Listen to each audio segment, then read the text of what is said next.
I'm invisible. What happened to you? I don't know. It was perfectly fine. It was I one of saw- those sound check things. I saw 1 second during the intro video. It just flashed on the screen. For those who are listening on audio only, Tim is gone. Tim is never to return. Tim had some tech issues. He's coming right back. You heard him at the top of the show, but hey, we're Tim and Joel, and we call it In the Ring. And I'm currently in a in a really awkward thing where I can only see my face in one spot here. I didn't mean to do that. I pressed the wrong button. This is what happens. This is just what it is now. This is my life. Anyway, let's get rid of that. Okay, hi. I don't care about the black bar on the side. Tim will be back. I'm Joel. It's Tim and Joel Call It in the Ring. Tim normally is at the point where he's doing his own thing. Are you good, Tim? Do you see me? Doesn't look like I'm good. No, it doesn't look like you're good. Do you want to just be an EOS webcam utility? Absolutely not. They're not paying us, and That's fair. at this point, they owe us because it's not even working. You want to change over to something else? 1 second, I'll get it. All right. I'm gonna mute you until you figure it out. How's that? Please do. Yeah, that sounds great. All right. And he can unmute himself. So, there he is. He's back. Are we in? We're good. It's chamber in time is what I was gonna do. I don't know. The show sucks already. It's great. Well, the show always sucks. We do our best not to suck too much. Welcome to the F show. Yeah, this is the F show. It's just completely done. It's all downhill from here. So this is a little bit different than most of the shows we do, because normally when we talk about wrestling, we have watched everything, or at least have watched enough that we just talk about the creative, and we talk about all the stuff that we're interested in from the week in wrestling. We're back from Montreal. We went for SmackDown, Elimination Chamber, and all the press media stuff that came with it, and we'll talk about it. And hopefully you guys and our friends who are here are going to enjoy it. And if you don't, well, leave a thumbs up anyway. Or a thumbs down. I don't care. Engagement's engagement. You can go ahead and you can leave a comment as well. If you're here in the chat, hey, how are you? Hey, hi, how are you? I am on like 30 minutes of sleep, so this is great. And you can subscribe to us here at Fightful Overbooked. Tim is also on no sleep, so send us a super chat so that Tim can be funded to go back to sleep and get a good night's rest, as will our children. Be right back. He's already in my baby. That's amazing. We're already here. I will be a second. All right, that's fine. We'll just mute you here. And then join the Overbooked here at Fightful Overbooked Discord. Okay, all right. G-Bro starts us off with a super chat. Adrenal Tim and my Joel, where did your bangs go? Tim's bangs decided to go for a walk this week. So I guess I'll start on my end, because Tim is MIA. He's taking care of his kid. My kid's down. He's sleeping. I'm watching him. Thursday morning, I was up well before the dawn. Some of you saw my weird videos at 5 in the morning. Hopped a 7 a.m. flight, went to Montreal, got in super early, walked the streets, eventually checked into my hotel room, and killed a lot of time until Tim came. Tim was actually traveling by train, and I was traveling by plane. So I had a lot more time on my hands and a lot less time on a flight, which was nice. We were there primarily because of Elimination Chamber. We were also there because we had plans to meet up with some local independent wrestlers and talk about the upcoming GCW shows, because Game Changer Wrestling's coming to Montreal, and they're also doing shows in Toronto, and we're hoping to get some extra insight and put some extra publicity on those shows. So we did get a chance to talk to a few wrestlers. Unfortunately, we did it all kind of off camera. We're going to catch up with those guys and girls later. And we're probably going to do more stuff in March, because that's when those shows are with IWS and with GCW. So keep an eye out for those. We're going to have a lot of stuff there. Yeah, Fightful didn't. They're fine. Tim booked the train. He wanted to sit on the train and get work done. He liked that. He wanted to have like his downtime. When I travel, I like to be there as fast as I could. That's all. So Yeah, people in the chat are asking what the press conferences are like, and we're going to get to that. We'll talk about the whole experience. Tim and I met up. It was Thursday night, and we we ended up going to the casino that night because what else do you do when your first night's in Montreal and the casino's nearby? And we just had a nice night. We met up with some friends and just said hi, and then went to the casino. It was a good time. Friday came, and it was the media availability, the press junket. So we got up at a good hour. We were lucky that the press junket started at 10, so we could get up at 9 a.m. And then kind of waltz our way over to the Talent Hotel. And while we did that, we met up with the Love Wrestling crew as Tim comes back into frame. And we were able to hang out with Spencer Love and with Zach, who does socials and also hosts a plethora of shows over on the Love Wrestling channels. Support them. They're great. As Josh Robinson pops in on Twitch. And we're streaming live on twitch.tv/Fightful Gaming as always. So yeah, Love Wrestling. Love those folks. They were hanging out with us. We were hanging out with them all weekend. And Lawrence as well. I got to shout out Lawrence. He was there. He was hanging out with us. So yeah, so we got to the junket. Tim set up beautifully, made everything look good. Are you still alive over there, Tim? I'm so tired. Yeah, me too. We're talking about the scrum. So Scrum. It was scrumptious. They had some good cookies. They did. I know that's the content y'all want to hear about, right? No, we're giving them all access pass. Yeah, all access. Great cookies. Great cookies. Double chocolate, banger. Yeah. White chocolate macadamia nut. You better believe it. They were very good. So Tim set up in there, and then they brought all the wrestlers in except for Sami. They said Sammy's going to come a little later because he had some other commitments, and everyone was like, "You'll have time with Sami." Luckily, we did because we almost didn't, but we'll get to that. So who do we have? We had Bronson Reed, we had Natalya, we had Austin Theory, we had Nikki Cross, we had who am I missing? Raquel Rodriguez. And then Sami was the sixth. So there were six of them. And every interview was really good. We had a really good conversation with everyone. Nikki Cross is so sweet, and there's a reason why she's always at these things. Natty is also very sweet, very well spoken. Definitely had a lot to say about her legacy, about her family's legacy, and the questions were good. And for some reason, both Nikki and Natty love Tim Hortons, and we had to tell them that they're wrong.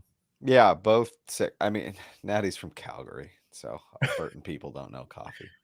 You heard it here first. Take that, Alberta. Firing shots.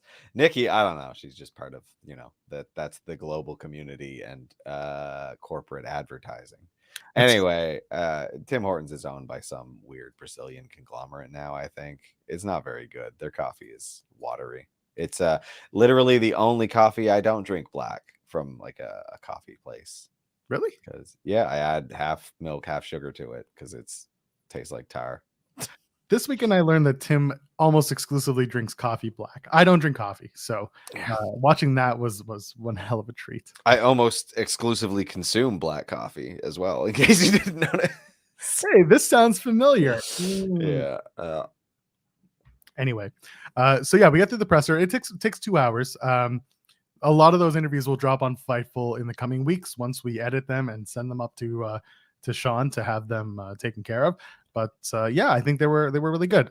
We had some good banter with some of these people. My conversation with Bronson Reed is actually one for the books. I wanted us to do the interview at Schwartz's Deli by the time we got through the first half of it, because we should have basically spoke exclusively about food for the first half, and it was really good. But next time. Anyway. Oh, and there's going to be a next time because I don't know. It was good. It was good that promo, like that interview with him was really well done because he came in looking like $1 bajillion. Man looked so damn good. He looked very cool.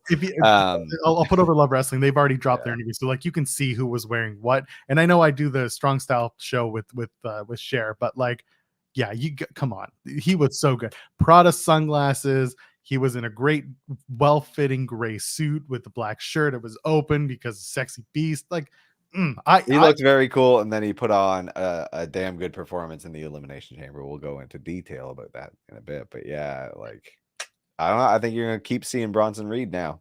this weekend was good for him. It really was. It was a good time.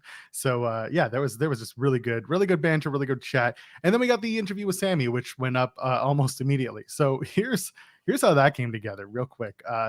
Sean and I had spoken on Thursday morning, and he knew that Sami was going to do the press junket like I did. And he said, hey, when you do the Sami interview, if you can get it to us like immediately, we'll toss it up on the website immediately. So we finished up, we wrapped up, left the Talent Hotel, went back to our hotel with the Love Wrestling guys, and very hastily and very quickly edited things together. Thank God I will put over Tim once again, as I always do when it comes to shooting and making things look good with the minimal amount of editing possible. And sound good.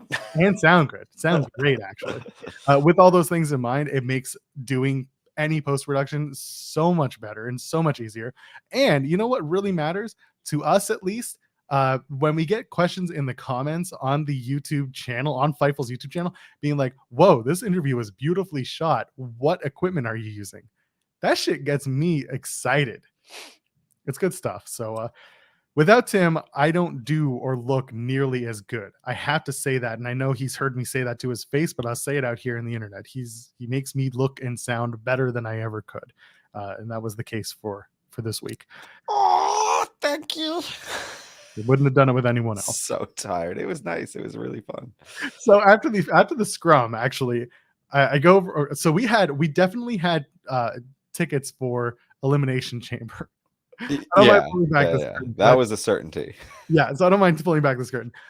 John and Wei from Post Wrestling were there, and they're really good dudes. They actually came in late because their flight was delayed, and for a minute I was upset because they kept getting into where we were shooting, but they were also like really frantically trying to get content because they had shown up so late. So at first I was like, are you serious right now? Like, are you big timing us? And it just turned out, I spoke with them afterwards. Like, first of all, nicest dudes. Like, they were really, really sweet. But yeah, I mean, to be fair, shout out to like WWE's PR team too, because one of them like saved one of the shots like mid-interview because there was a back encroaching on the frame, and he was able to like nudge the guy just in time, and I tapped him, gave him a thumbs up.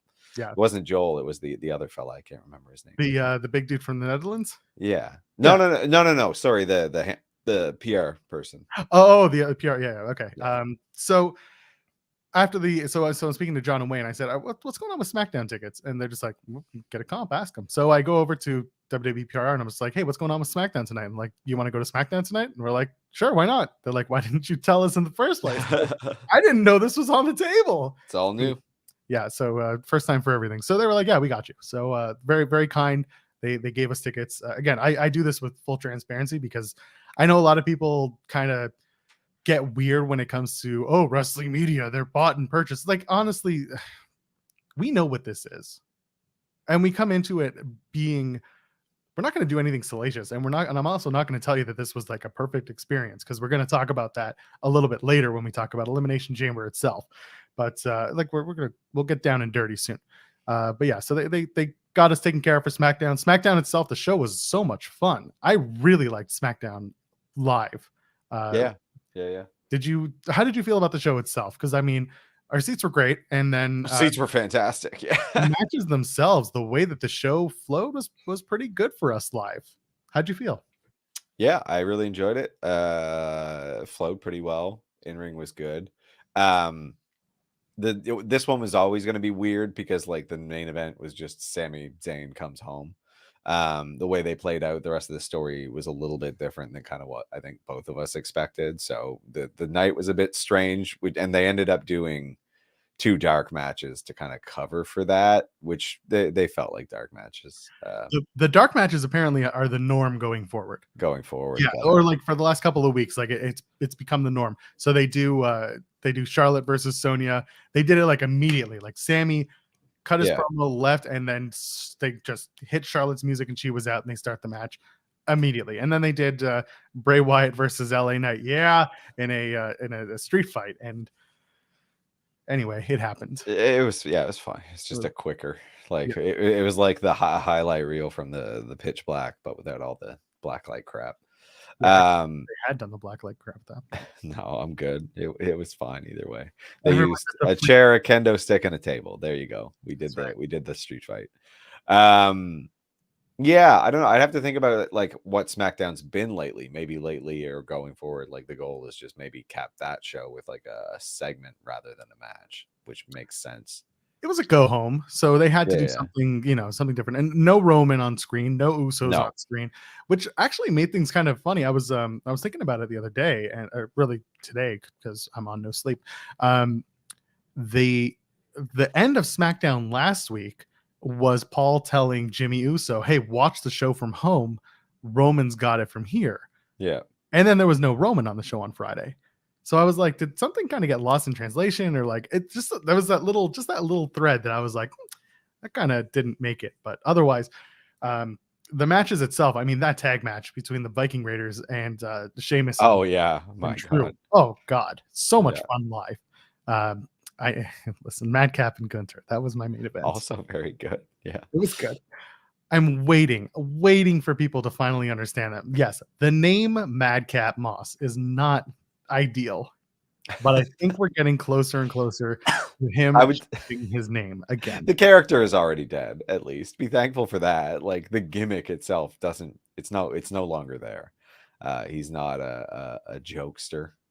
Yeah, he's not wearing his little suspendies, his little shorts, which is a shame, but it is what it is. What if he did? What if Emma was the new Joker? No. Yeah, she could do the dance. No, stop all of that. And the bubbles. Anyway. So the match itself was really fun. Again, everyone knew that it was going to be Gunther retaining, but I think the whole idea here was to make Madcap a little bit more of a veritable threat in his division, and that's fun. Like a legitimate person. Absolutely not. I will. Oh no, we're only halfway there. This is a multi-year plan. Yeah, there is multiple builds. That's step one. Yeah, like, that's only step one, and we're not even there yet. This was after Solo won the North American Championship. We had that one, and then this is the real daddy of them. That's the angle. That's probably 2 years, 3 years from now. Yeah, we're going for it. That's the one. I just realized that I really screwed up with the placement of the Blue Universal. Yeah, the Blue Universal title is just right on its collar there. Yeah. Oh well, that's why I'm not a person who does these for a living. It's also explicitly stated on the WWE corporate website you're not supposed to be doing that anyway. No, is it really? Yes. Yeah. Seems bad. It seems bad. Oh well, no one stopped me yet. No, yeah, yeah. I love how everyone goes and grabs those PNGs. I was doing it for a while, but it explicitly says do not do that. Oh well, if I get a cease and desist, hey, all press is good press, ain't it? That's right, especially charges being pressed, right? Yeah, it's tough to. So that was that was SmackDown up until Sami comes out, and he comes out and it's huge, and they play his old theme, Worlds Apart, for the first time in so many years. Huge ovation. We'd find out later, Pat Laprat from local media in Montreal. He's also broken like KO contract signings, and Sami's re-signing his contract with WWE. He's been a staple of Montreal sports for a long time, and he said that in the history of the Bell Center, that was the longest ovation for one event. Yeah, it was like 5 minutes something. 5 minutes and 13 seconds, I think. I went back and read the tweet. That's wild. It was more than like any sporting event that ever happened at the Bell Center. Remember, there's the Forum, which is the old Montreal Canadiens arena. There were longer ones there, but in the Bell Center, which has been open for it's been over 20 years easily. This was the longest sustained pop. And 5 minutes is crazy. I can't even imagine that for like an actual sport. Like it would be weird past a certain point, you know. And so this is where things kind of got interesting. So we finished SmackDown. A bunch of us went to a bar, and there were some new friends there, some old friends there, and it was a good night. And then I was having a conversation with someone who was involved with everything going on over the weekend, and they kind of explained to me that maybe the Sami stuff tonight or on SmackDown didn't go as planned, which seemed to link up with some in-room observations, just a little bit the stuff that I had picked up on. Like you mentioned that, and I was like, there was this guy, like it was a stage producer, just like taking a knee, like just to the left of the commentary and like trying to cue Sami. And I thought it was just like, people are chanting a long time, and he's just like, we got to get started. And then Sami did his thing, and it wasn't very long. But the entire time that this pop was going on, I'm like, it's getting pretty close to cutoff time. What's happening? Yeah, and they were just letting it go, and that turned out to be a Sami call. There was a whole bunch of stuff that was told to me, and I'm not going to go into it. You can do the Fightful Select stuff and read about it there. It's actually, you know what? It's already out there. So essentially, I'd been told that like Gorilla was kind of losing its shit, and that people were very confused about what was going on out there. Kind of just like, why isn't he starting? What's going on? And then, of course, the "F you Roman" chants. People were getting backstage. They were like scrambling because they had to deal with that. Because it was mute. Yeah, exactly. It was we can't hear anything. Yeah. So, but we can. But anyway, the promo itself was, as I said in the press conference, we'll get to that later. It was very non-WWE like. It was very emotional. It was very no beats, all big words of planning, and he just spit it all out. Yeah, and that's how we went home. That was SmackDown. He bounced that mic something fierce. It almost got right back up to his own height. So what's he like, 6'2", 6'3"? Like it bounced very high. Yeah, he's solid, man. But he slams it down. And then the cover, the triangle cover. Yeah. Yeah, it bounced with it. It like goes off, and anyway, it was such an amazing moment. I said on the post show on Fightful that I don't get emotional about wrestling anymore. This was the first time in a long time where I stood sat at my seat and like I felt something, and I was just like, this is a moment, because it was hard not to like that. The crowd was like actually electric. Like this was. Yeah, Montreal's something else for that. And then and some people were saying, oh, why'd you bring him out why'd you bring him out on Friday? Why didn't you do this all on Saturday? Well, honestly, we all knew what the plan was for Saturday. We all knew that Sami was not going to win. We all knew that it was going to be a letdown, but that the match would be, it would turn out that Sami was still kept strong in defeat. But at the end of the day, this was for Sami. The SmackDown promo was so that everyone in Montreal had a chance to like let it out. And what it also helped with was like it kind of got everyone on the same page for what the main chants were going to be. They're going to do the Ole, which I think everyone knew. But then like, they got they felt it out on SmackDown, like what it was going to be. And that like fuck you Roman chant really just kind of happened organically and then became. And it was the same thing after the show. They were doing the sign of the night, and that's when they highlighted the like if Roman wins we riot, and then the next night there's literally like 20 of those in the crowd. Like, and shout out to Public Enemies Pod on Twitter, because and just the podcast themselves, because they had said, they had a Photoshop, and they're just like, someone needs to bring one of these, or what are we doing? And so I quote tweeted it the next day, being like, with a photo from SmackDown with that sign, and I said, so about last night. And then there was huge amounts of that sign showing up at the Elimination Chamber show. So basically I was tipped off that the Sami promo was not as intended, but everyone was fine with it in the end, because clearly it was a moment. And so I spoke to Sean. I was just like, hey, here's what I was told. If you want to look into it, look into it. And then the select report came out and everything. Saturday. Oh yeah, no, we were out late on Friday. We definitely enjoyed ourselves. Saturday, we took it easy. We had some lunch, edited some footage, and went and met up with people before the show. And then we went to the show, and we sat in media, and we went in through a really weird media entrance. Now, let me tell you about this. The Bell Center is not, as we were explained, is not set up to the ways that WWE would normally basically keep kayfabe. Not their preferred configuration. Yeah, that's how it was put to us. As they march us through the backstage area, completely like open everything everywhere. So we're literally just backstage, and they're like, no, obviously like no cameras, and don't do this and don't do that. We're like, fine, whatever, just walk through. And yeah, they take us to the press conference room, say drop your stuff, and then we'll take you to your seats, and that's what they do. And we won't go over like who we saw or anything like that. We'll respect that. But it was a very weird and surreal moment, just like being marched through backstage, being escorted through backstage.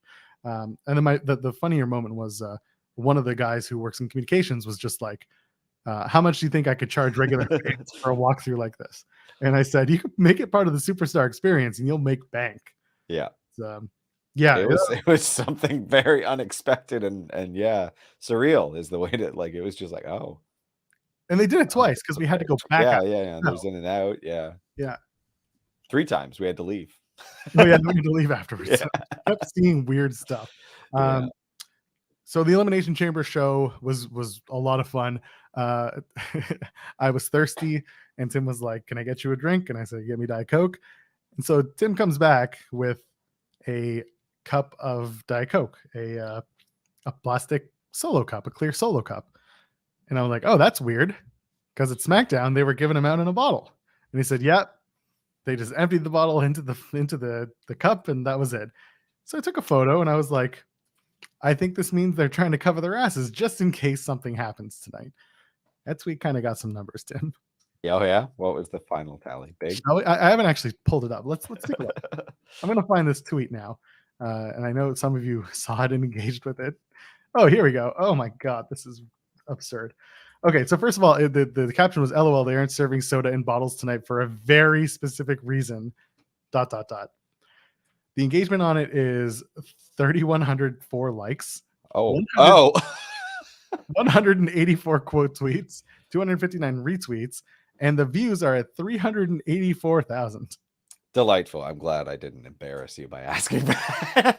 I had crazy. people in my DMs, and I showed them to Tim, telling me that, oh, this is normal. WWE and other sporting events do like this. we were there literally the night before, y'all. Like, and I was like, I literally had a bottle of Diet Coke last night. Yeah. Just stop. There was a lot of copium. Like, and I talked to the guy. I talked to the kid who was tasked with serving them, and I was like, "Is this necessary?" And he's like, "It's for security." And I was like, "Okay, is it now?" Good to know. I see, and I like, you know, people have shown memes that like the Canadians have learned, and they've shown like wrestling stuff, and it's like, I think they're just used to people throwing stuff on the ice from Habs games. Like, they know when the bad nights are going to be, when the potential for miscreancy is high, so they've adjusted.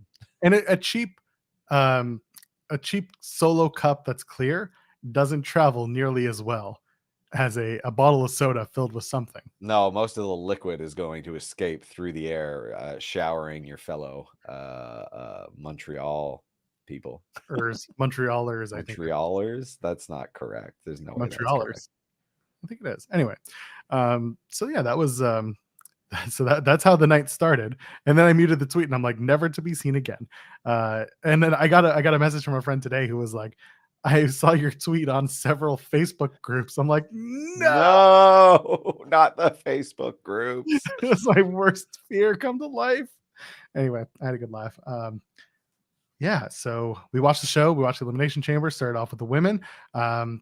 Really fun match. I enjoyed it. How did you think? How do you think it went? Asuka is going to WrestleMania.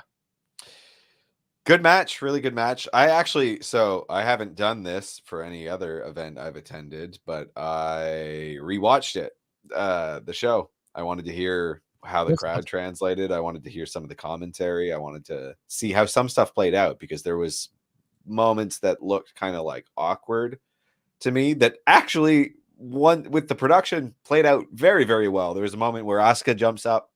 She's fighting with Liv. And she looked kind of wonky, but like it looked really, really smooth, like on the program. Crowd came out as insane on the TV as it was there. The match itself was really good. I was hearing people call it like an all-time women's Elimination Chamber match. I don't really know from a whole lot of experience. I haven't watched a ton of them. It was certainly better than last year's.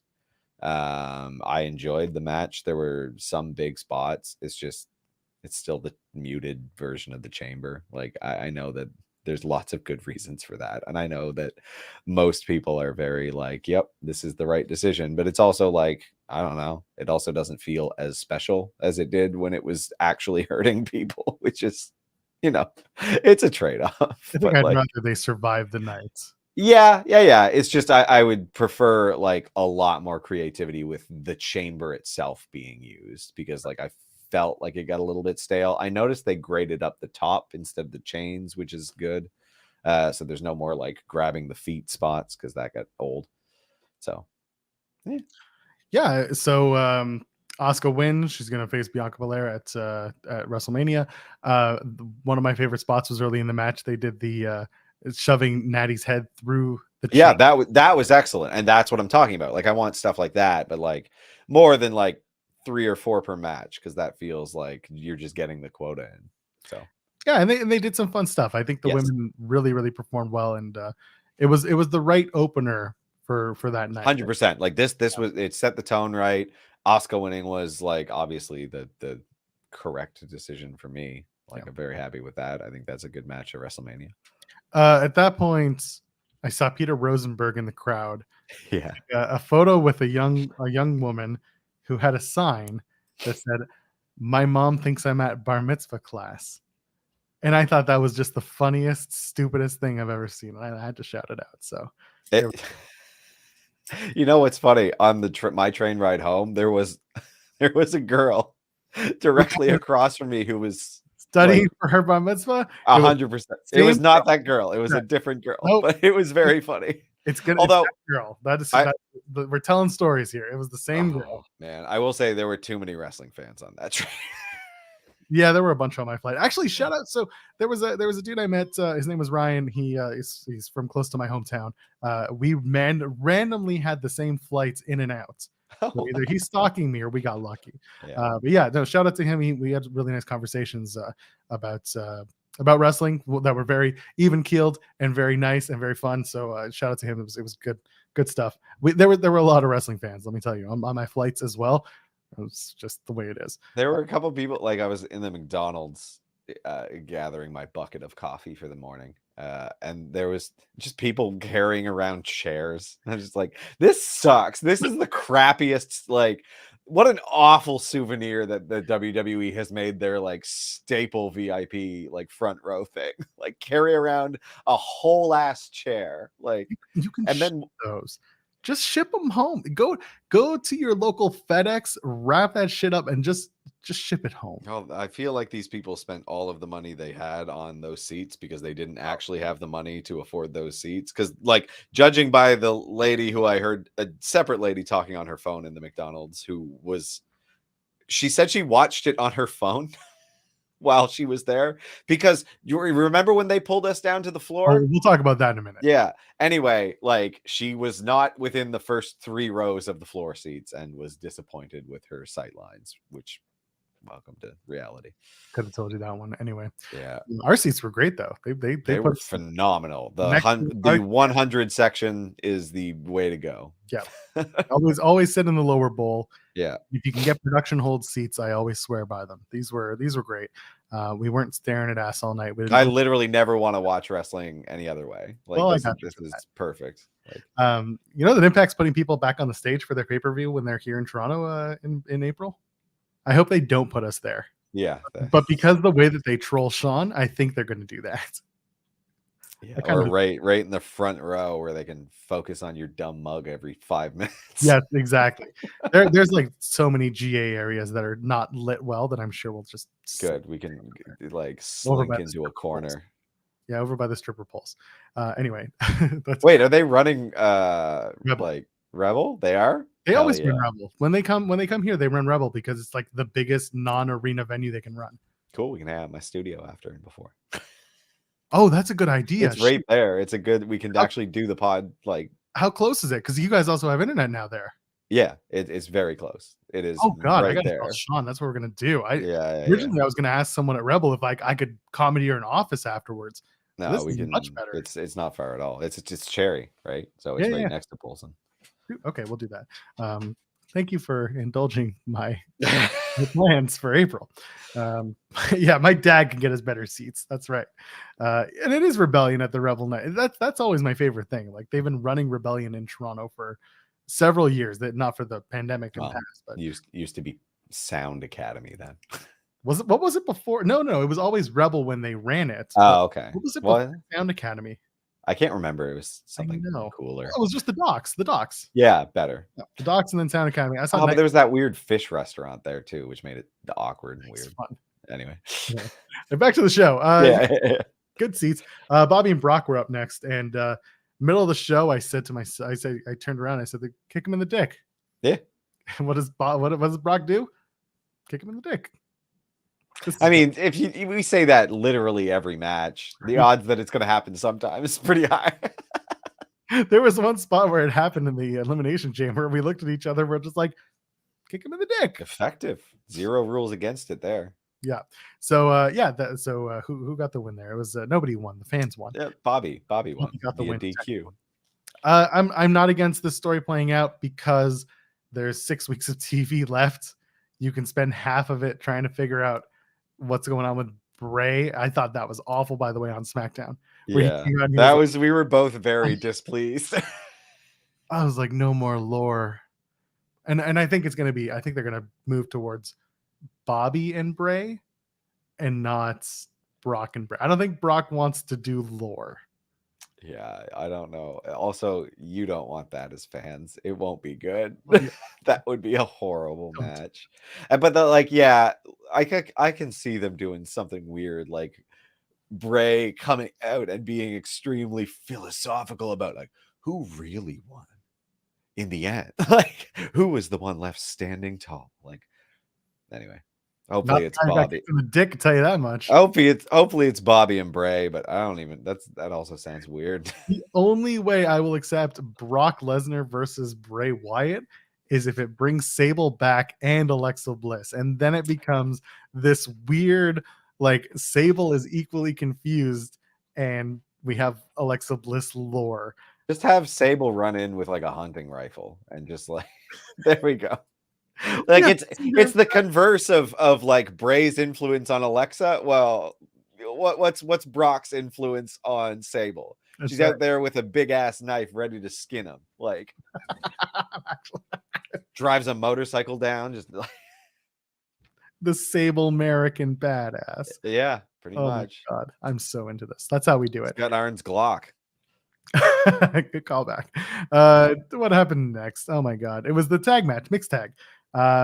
This was a really the battle of Miles. What's his name? The singer for Alter Bridge. Miles Kennedy? No, might be Mark Tremonti. Mark Tremonti's the guitar player.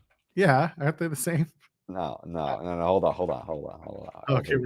Anyway, Edge and Beth versus it's Miles Kennedy. Yeah, eat it. Yeah, so he works with Slash too. Anyway, Edge and Beth versus Finn Balor and Rhea Ripley.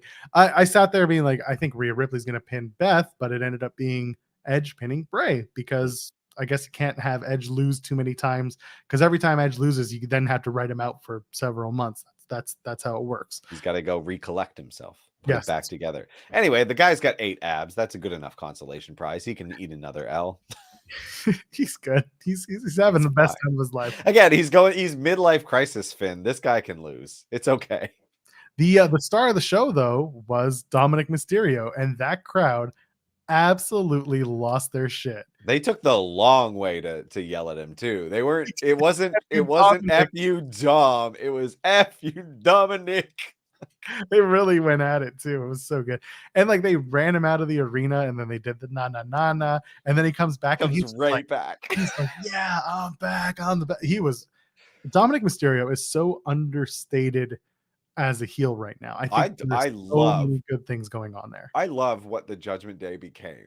Like for such a terrible idea, a Vince-born atrocity that maybe also Edge had some creative control in given his press conference discussion. But boy, big turd that started out as turned into like this gang of utter weirdos. Like And that's what's so you mentioned Edge in the press conference. He put over Judgment Day. Yeah, he said He he's was proud of like, them. He's yeah, proud of what it's become. he's like, eerily enough or weirdly enough, I'm proud of them. And I think he's right to say that, because this was a group that made no sense and never made sense, that was made sense of after they kicked him out and Triple H took over with creative. This match was fun. The Shatter Machine finish was a lot of fun too. I'm glad they did it. I know Dax is going to talk about it on his podcast this week, which is fun. I'm saying fun a lot because I'm tired. And there was a moment. There was the one The brutal. I went back and watched this because I I wanted to see what it looked like. It looked just as bad. It happens. It did, and I thought to myself, I was like, "What would have happened old school WWE? They just count him down, eh?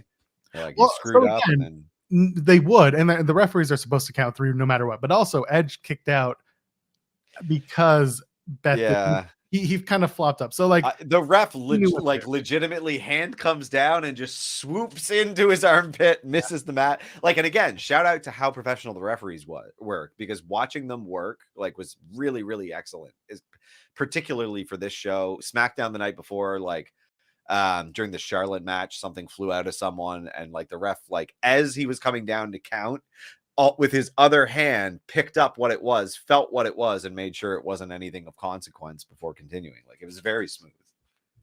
By the way, yes, we will be at Greektown Wrestling in March. We saw Steve there too, who is the ring announcer. He was snapping stills. Yeah, he was having a great time. So shout out to Steve Argentaru. I hope I pronounced his last name right. It doesn't seem like you did, but that's fine. Are you saying? No, come on. No. I mean, if you have to slow down while pronouncing a name, you're not pronouncing it right. It's Argentaru. I just looked it up. It's there you go. Now you pronounced it right. Shut up.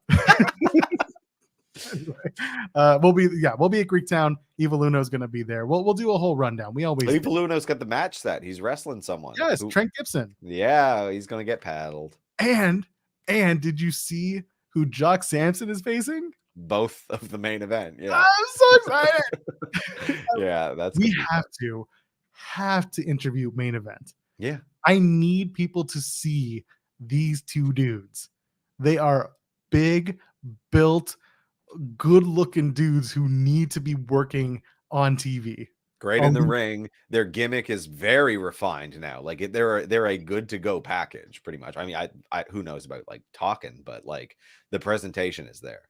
Yeah, exactly. Anyway, but Greektown, we'll be talking about that. There's so much wrestling for us coming up in the next few weeks. It's kind of wild.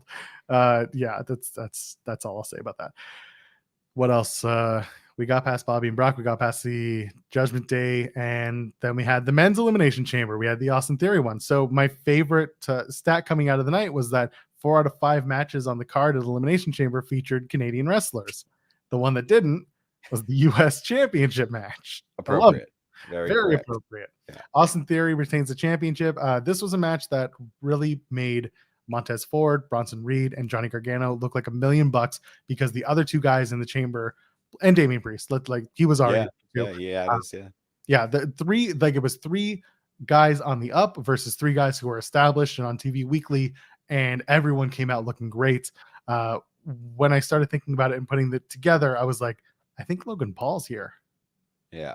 When they got down to the final 2, and then they did the Montez Ford injury, and people were like, is this real? Me and you were both just like, they're keeping that door open. The door's open. And on top of that, I said, I looked down at, we could see a production monitor, and we could see what they were shooting. And they were like, all eyes on Montez. Yeah. All eyes on the injury. And I was like, you don't do that in sports. No. Anyway, Logan Paul comes down. Hangman Logan Paul. He hits a buckshot lariat as he does. And Seth Rollins loses the chamber match. Austin Theory retains. I'm excited. It's good. I like the match. It was so much fun. There were so many high spots and so many stupid little stories being told. And I say stupid in the best way. My favorite was Austin Theory trying to team up with literally everyone, and always getting smacked in the face for it. It was a really, really good match. What'd you think? The 1, 2, 3 super kick on Bronson Reed was actually really good. And they're this one, I went back and rewatched, and it translated even better on TV. It was more exciting than what I got from watching it there. It was very good. This was a very good Elimination Chamber match. And like you said, the biggest goal I think in it was getting 3 guys who need to get over quick a lot more shine. Not that Montez needs to, but like this showed that he could definitely do the solo thing. Like, and this, all of this subtle stuff that I couldn't really see from a distance that I saw on TV that he was doing, way, way, way more impressive. Even still, like, that guy's incredible. He just needs to get, pushed. But did you know that he should be back in New Japan because Okada? He beat Okada. Montez Ford beat Okada. Yeah. Okay. That's nice. No, obviously I'm talking about Bronson Reed. Tez was fantastic, and I the reason why I just did because at the press conference, everyone found out that Triple H wasn't thinking about everyone in the match that he put over. He did later. It was weird to me. I was like, oh, okay. I think he did what I did. I will just... again. I'll give full disclosure.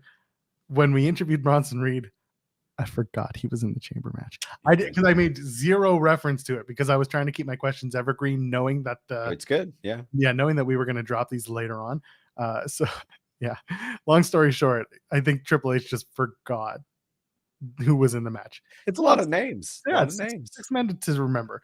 He did take quite a bit of time to praise Logan Paul, though, which kind of makes it a little bit less like it's a little grosser that he admitted Tez by accident. There was some crypto zoo stuff he wanted to get in. Yeah, I know. That's the thing. It's what that is media training, and him like the goal was to get out certain beats.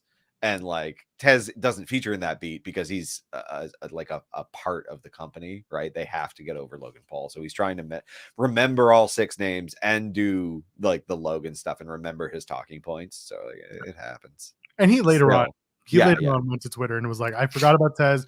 He's a star. Like, put him over. And like sometimes having that stand out, it's nice to have too. Yeah. So really, really fun match. Tez doing that top of the cage roll through dive, whatever the hell it was, looked good. Everyone caught him, and the Poison Rana from top of the pod. We looked at that. We're like, man, if Johnny had just taken one sharp turn to the left, that would have been game over. But it was close. But yeah, Damien was there. He basically kept him from dying. Yeah, the amount of trust all of these guys had in each other was immense, and you can tell. So there was something special going on. I think there was a lot of really, really good teamwork that went into that match. Yeah, it was exceptional. Like, that's an all-timer. Really enjoyed it. And then we had the main event. It was Roman and Sami. By the way, going back to the Brock Lesnar match, they showed a promo for the match, and it starts with Brock's music, and the crowd loses their shit. Oh yeah, it was terrible. Like, not a good idea and it was funny though. It was funny as hell. So so we get to the main event, Roman and Sami. I mean, there's nothing I can tell you that you didn't see live in terms of the crowd reaction. Yeah, the instant intense boos the second Roman's music hit, getting even louder the second he steps out, getting even louder the second he raises his belts in the ring. Like, it was wild that it still had room to go because it felt like bone shattering the second his music hit. So I loved when he was doing the one, Montreal was giving him a different one. Yeah. I want to, going back to the Elimination Chamber. This wasn't on TV. Reed's exit as they're singing "Na Na Na Na" is a very smooth other one. Yeah. He just had that loaded up and ready to go. It was so cool. Like, just so smooth. Just flips the bird on his way out. Like, man, it's a star. A good time. And then Sami comes out, and it's a huge reaction as expected, and everyone's excited. And then for almost 5 minutes, the bell rings. They don't touch, and we're sitting there. We're like, they can go another 5 minutes and not touch, and this crowd wouldn't do a damn thing. I saw something, Tim, that I told you I'd never seen before in all of my years going to wrestling shows. And people know that I try to sit as close to the hard camera as I can for multiple reasons. Yeah. One of the reasons is because I can watch. I think I don't know if I explained on the show, but if you're watching the layout of a WWE show, there is where the hard camera is. There is an entire like strip. I call it the M1 because I worked on cruise ships, and that was the M1 was like the main drag. It was like the highway. It was where everything moved around. That was important. And that's kind of what production is for WWE. There's this main drag that people walk through if you work for the company. It's where it's the side with the jib. Like yeah, it's where Shotzi's horrible tank became very apparent why they maybe got that scrapped. yeah. Like it's where it's the production side hard cam where there's like all of the equipment. So Yeah. And so I'd never seen this before. There was a line of staff of employees who worked there, and including some on-air talent. yeah, Megan was out there. Megan Durant was out there. Caleb Yeah. Braxton was out there. Matt Camp from the Bump, I'm pretty sure, was out there. You had Ariel Helwani was out there. GSP was sitting with his kid. Looking very intense. He Yeah, was like he was as fixated as if it was like, you know, a real fight. Like he was very focused. Rosenberg was back out there. Yeah. And that's just talent. And then there was a lot of staff that I recognized and that we had been talking to through communications and all that. They were watching and just taking it in, just watching and like chatting to each other. There was a moment that I think everyone was like there to see, because this show was not supposed to be as big as it became. No. And I think there was a magic of doing the Sami match at home, and the story that was told, the beat that this was in the story, made this a big moment. And we'll talk about that when we talk about the press conference and my question to Sami and the answer he gave. But yeah, so that was a moment. And then the comms guys come over, and someone in the chat mentioned earlier, but Yeah. comes over and he says to us, all in our row of media, he says, we're going to take you down to the floor to watch the rest of the match. And we're like, cool, sure, why not? Okay. And I'm thinking they're going to take us over to where all the other staff are watching. Yeah. Well, how friggin' wrong am I? I think, and we're all feeling the same way. We all go over to an empty area on the floor that I was like, they're not going to let us stand here because we're obstructing view. It's literally where the floor people have to pass through to go to the bathroom and buy concessions. Yeah. Like it's so and also like the area was where they struck the pre-show set. That's where we started. And then they were like, no, move over here. They moved us like way to the back corner and had a standby there. And we couldn't see shit. Yeah, because it also is a like decline. Like we're lower than everything, and there's no raked seating on the floor. So it's just we literally can't see anything. Yeah. So we're all standing there and just looking at each other, being like, why are we standing here? And we know why. Yeah. So they can get to the post-show press conference as soon as possible. That's fine. I mean, it's like herding cats, I guess. But we were not very pleased about missing basically the whole rest of the match. And we all had to go back and watch it on the fabulous Peacock or WWE on Sportsnet. Yeah. Anyway. But the match itself and what we saw was really, really fun. It was just a moment. And the crowd, what I did while I was standing there not being able to watch the match, I watched the crowd. Yeah. Same. Because at that moment, that's all I could do. And the crowd was just, we sat before the show, Tim and I did, and the friends that love wrestling. We sat with a friend of mine who's an in and out wrestling fan, and he was going to the show with his friends. And one of his friends hasn't watched wrestling until the Royal Rumble. He was like, the last time I watched was 2002. And he was like, I watched this year's Royal Rumble and I loved it. And I went to the Elimination Chamber pay-per-view because it's local and I was going to have a good time. And he was like, I want Sami to win tonight. I think Sami's going to win. He had conviction. He was like so into the story. And God bless him, because that is this. I told him to his face, like, that's the type of wrestling fan I want to meet. I tell you, the Love Wrestling guys, I think we're sold on it. Like, yeah, that's just because they're local. That's stupid. No, I'm just kidding. I know that there's a certain amount of like, haha, I know the answers type. No, yeah, but like, but it doesn't always have to be that way. I would say that the majority of the crowd was like they bought into it to a sense, like because the complete drop in feel like in air in the place when that 3 count came in was incredible. Absolutely insane. Like the KO pop was kind of crap. Like they're just like, where were you? Like, yeah, that was kind of unexpected. Not the KO came back, but the KO reaction. I think we expected a little bit more. Absolutely, I expected explosive and like. But it was that Sami lost. They just loved him that much. And they had aired that Helwani package so many times and like really, really built him up. Like they sold a lot of people on it.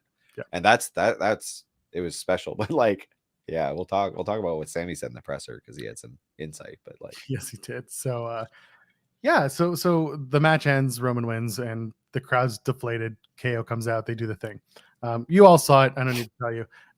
We'll probably go back and watch it at one point. I know you said you did. I'll go. I did. Well, here's the thing. Like, I think part of the deflation is not just because he lost. It's the way that they handled this was a little bit weird.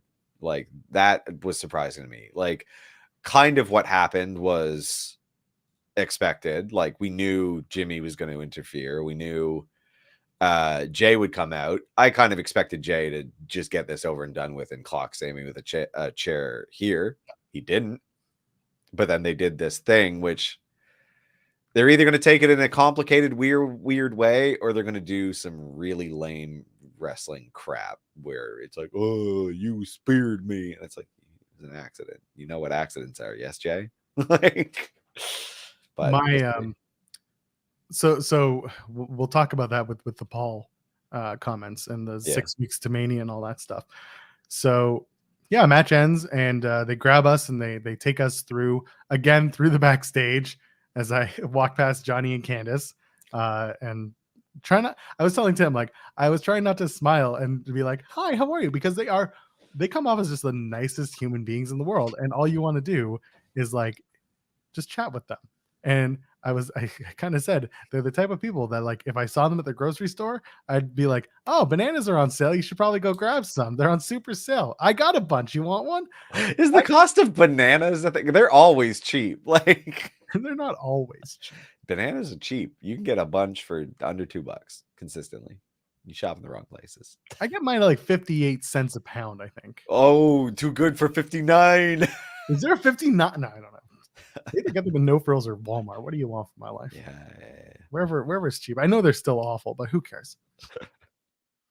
Anyway, so we're brought back to the place for the press conference. It's a smaller room because I don't think they were planning on doing a press conference until suddenly they made this a bigger show than it was planned to be. Bunch of us sat down there and they kind of got us situated.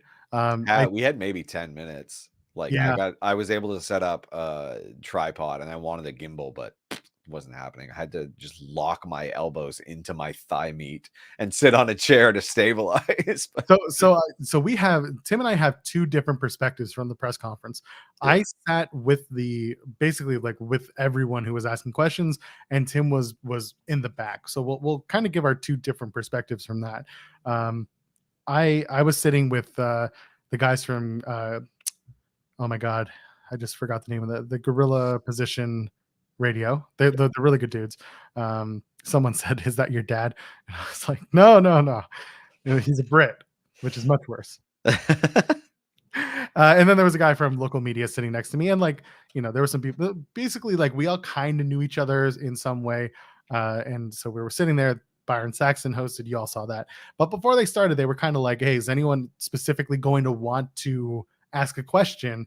And they told us who was going to be there. And it's normally like someone's definitely going to want to ask Paul Levesque a question. Someone's definitely going to want to ask Sami Zayn a question. But then they said Austin Theory and they said Beth and Edge. And I'm sitting there, I'm like, I have nothing to ask Theory that I haven't already asked him. And the question that I had for Edge ended up being asked immediately by Graham from Bleacher Report, and shout out to him because he got it off better than I probably could have. And that was asking about Edge's retirement plan and the promo he cut in Toronto when Tim and I went to Raw back in September, where Johnny Gargano made his return. And Edge had said, next time I'm here, that might be my last match. And, I'm starting to think about retirement. And then last night, Edge gave a completely different answer, being like, I feel good. I could go longer. I retired for 9 years. I'm still ready to go. So I was happy that someone asked the question, is what I'm saying. And then the Paul stuff, Paul spoke. I was going to ask Paul about the Ariel Helwani involvement. I know the Love Wrestling guys were also thinking about it. I was going to ask about why Ariel Helwani and not like GSP or someone completely unaffiliated, and like why they settled on Ariel. It probably was for the best because Ariel was at the press conference and it would have felt a little awkward to ask. After the show, I actually told Helwani, I was just like, I was going to ask about you in the press conference. He's like, oh God, it's better you didn't. That's funny. I just wanted to. I wanted to be a little agitating, but The pre-show, like the stuff they were saying, they brought him on for the pre-show, oh, did they? and it was like they were like, "Welcome to the show, Ariel Helwani, the most reputable MMA journalist in like." It's like That's fantastic. it I was know it Michael was a Cole said lot. some stuff when they did Yeah. the GSP stand up. I know Michael Cole was like the most unbiased combat sports journalist in the world. I was They took laughing. a few shots, yeah. Go for it. Have fun with it. I wanted to hear Paul make those references. I wanted to hear Paul say those things, but he didn't. He was asked about. He was asked about a lot of things. He was asked about, if a pop like that changes creative at all. He was asked by Brandon Thurston of WrestleNomics, which is of course now made the rounds. He was asked about the potential sale of WWE, and I think Paul gave probably the best answer he could. But like Tim and I were talking about this on the way home from the scrums, it's really hard to ask those kinds of questions in these rooms, because as we talk about it, it's a kayfabe vortex. Yeah, which like if you're not picking up when they awkwardly are like, "Oh, this is the last question." Well, before I go, and they'd say story beats where they're just promoting Monday Night Raw, like yeah. So it's almost like some of us have to be in there to ask a question that is maybe journalistic in nature or just like informative in nature, but also we're not going to ask like, "Hi, how do you feel about your boss being implicated in sexual harassment suits?" Guess what? They don't care. yeah. There's stuff like the reason I wanted to ask about Helwani is because again, there are so many other people in French, combat sports or just like well-known combat sports journalists or just well-known Montrealers they could have gotten. Yeah. But they picked Helwani, and I wanted to know why. And maybe it's because of the association with BT Sport and WWE has a partnership with them. Maybe it was as easy as that. But I still wanted to get an idea because that was something that got a lot of conversation going over the weekend with the way TK decided to tweet about it. So yeah, you kind of have to pick your questions carefully. And some people decide to ask like, "Hey, are you gonna face John Cena at WrestleMania, Austin Theory?" And you're like, "Bro, ask the question Different. some tact, like something different. Lead the question. Don't Hey, just." can I predict your storyline? Yeah. I'm just like all I'm at. Yeah, don't predict my storyline and try to get me like, like try to lead me there. So that leads me to where I am with the Sami thing. It kind of all comes full circle. First of all, I see that the dude from Gorilla Press asked the question, and he's sitting next to me. And then they hand the microphone to the guy sitting to the other side of me, who is from local sports, and he asked Sami, "Do you think we'll see him at WrestleMania in Montreal?" And I'm like, "Why?" But whatever. He's local news. He's doing his thing. And Sami gave a really good answer that he invoked Mexico again. So clearly he's trying to bring El Generico back for a WrestleMania match. That's fine. I get it. You work your shoot, brother. Anyway. And then I'm like, I have a question. I got to follow up on this select report that we dropped. I got to get the answer to it. I got to figure out what happened with that promo. And so I turned to the woman who was handing out the microphone for questions. And I was just like, "Hey, me." And then they said, "This is the last question." I looked at Byron Saxton. I was like, I was literally looking around in the back, like trying to be like, can you get my boy? Like, yeah. So I had the mic. I was like, "I'm doing this." So they called on me, and I got to ask about the promo, and I was like, "Something was off. Something happened. What happened?" And you can go back and watch it, clip it, whatever. Or read the transcription from Fightful.com because Jeremy Lambert did the transcription and did a wonderful job. This is the only time I'm going to publicly put over Jeremy Lambert on a Fightful show, even though I have to do Newsworthy with him tomorrow morning at 10 a.m., by the way.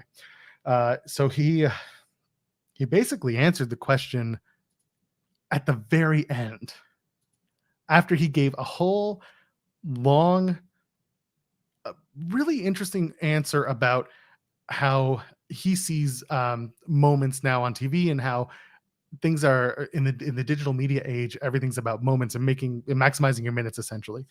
And then he puts over the Bloodline story, and then he says, "I also was going to talk about X, Y, and Z, including Cody and my conflict of faith from Raw, but I didn't have time." And I loved the answer, Tim. I was so happy that I was able to get, and this is speaking as me, not as anyone else. I was able to get a select report more information and more clarity Yeah. than where we started. I never had that. I've said this before. I've never cared about interviewing wrestlers. It's never been my thing.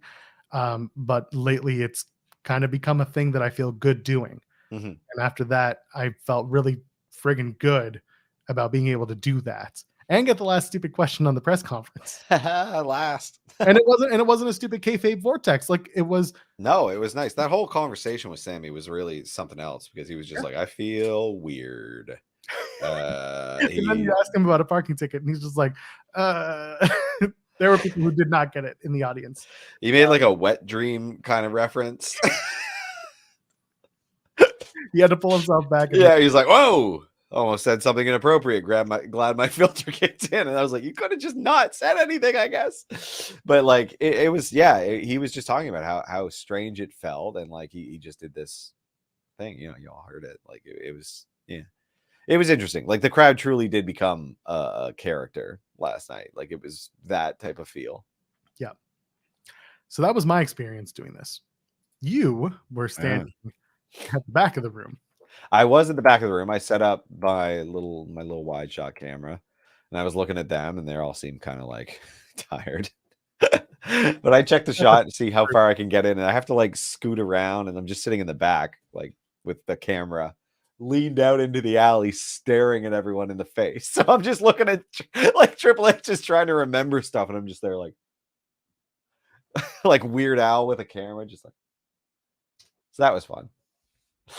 And you were able to get some really cool shots. Yeah. So it's nice. It's the thing is like we're just allowed to use our own stuff if we film it for whatever. Whereas if we try to lift footage from the press conference on YouTube, copyright stuff. So there's that. Well, we'll be fine. We'll take it all. We'll process it, put it on select and various channels.